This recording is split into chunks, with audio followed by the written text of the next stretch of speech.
θα εξέλθει άμεσα από το ελικόπτερο, θα το ασφαλίσει περιμετρικά, ενώ στη συνέχεια θα αποκτήσει την αρχική επαφή με το διαφεύγοντα. Αυτή τη στιγμή, άνωθεν του πεδίου βολής, τα αεροσκάφη F-16, τα οποία χρησιμοποιούνται για την προστασία των ελικοπτέρων, ενώ τη συνοδεία του ελικοπτέρου Super Puma έχουν δύο επιθετικά ελικόπτερα Apache του στρατού Ξηράς. Τα επιθετικά ελικόπτερα Apache είναι διθέσια, δικινητήρια, παντός καιρού, με δυνατότητα μεταφοράς οπλισμού σε 4 σημεία ανάρτησης, στα οποία προσαρμόζονται εξοκτευτές ρουκετών των 2,75 ιντσών, αντιαρματικά πλήματα Hellfire ή εξωτερικές δεξαμενές καυσίμου. Συνολικά μπορούν να μεταφέρουν 76 ρουκέτες ή 16 πλήματα Hellfire ή συνδυασμό των ανωτέρων, ενώ φέρουν και πυροβόλο 30 χιλιοστών. Διαθέτουν ηλεκτρονικά αντίμετρα τα οποία αυξάνουν την επιβιωσιμότητά τους στο πεδίο της μάχης και η μέση αυτονομία τους είναι 2,5 ώρες.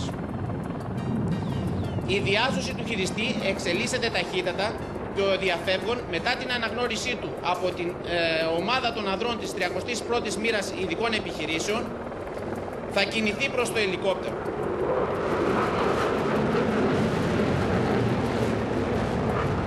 Τα επιθετικά ελικόπτερα Apache και τα αεροσκάφη F-16 συνεχίζουν να προστατεύουν την επιχείρηση.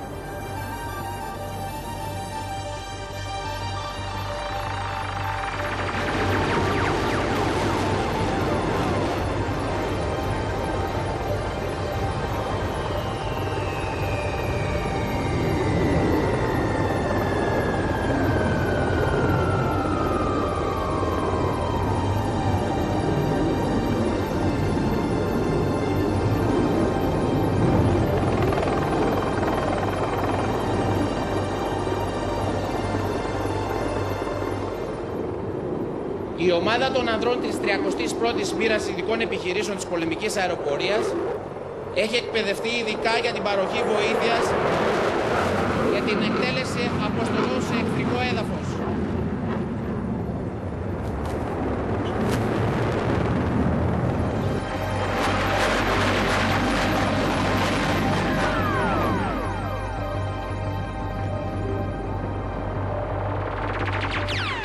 Με την ολοκλήρωση της ταυτοποίησης του χειριστή, όλοι μαζί θα κινηθούν προς το ελικόπτερο Super Puma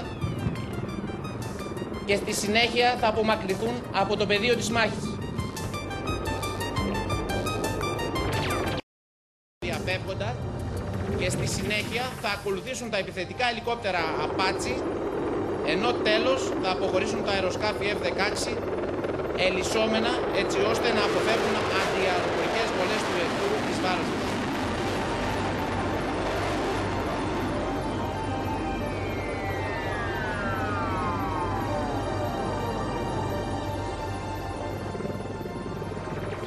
Τα αεροσκάφη της πολεμικής αεροπορίας παραμένουν στην περιοχή ενδιαφέροντος, παρέχοντας συνεχώς προστασία στο ελικόπτερο.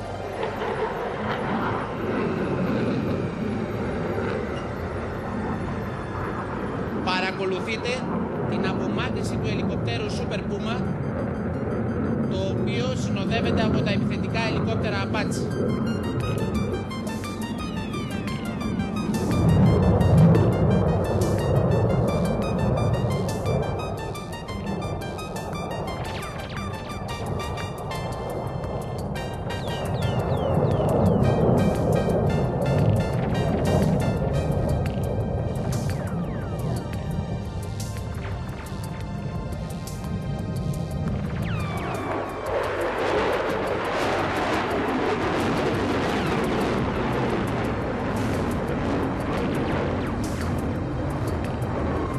Η κύρια προσπάθεια της πολεμικής αεροπορίας στην παρούσα άσκηση εστιάζεται στις αποστολές αεροπορικής απομόνωσης και αεροπορικής υποστήριξης, οι οποίες αποσκοπούν στην άμεση ενίσχυση των προσπαθειών των χερσαίων δυνάμεων στο πεδίο της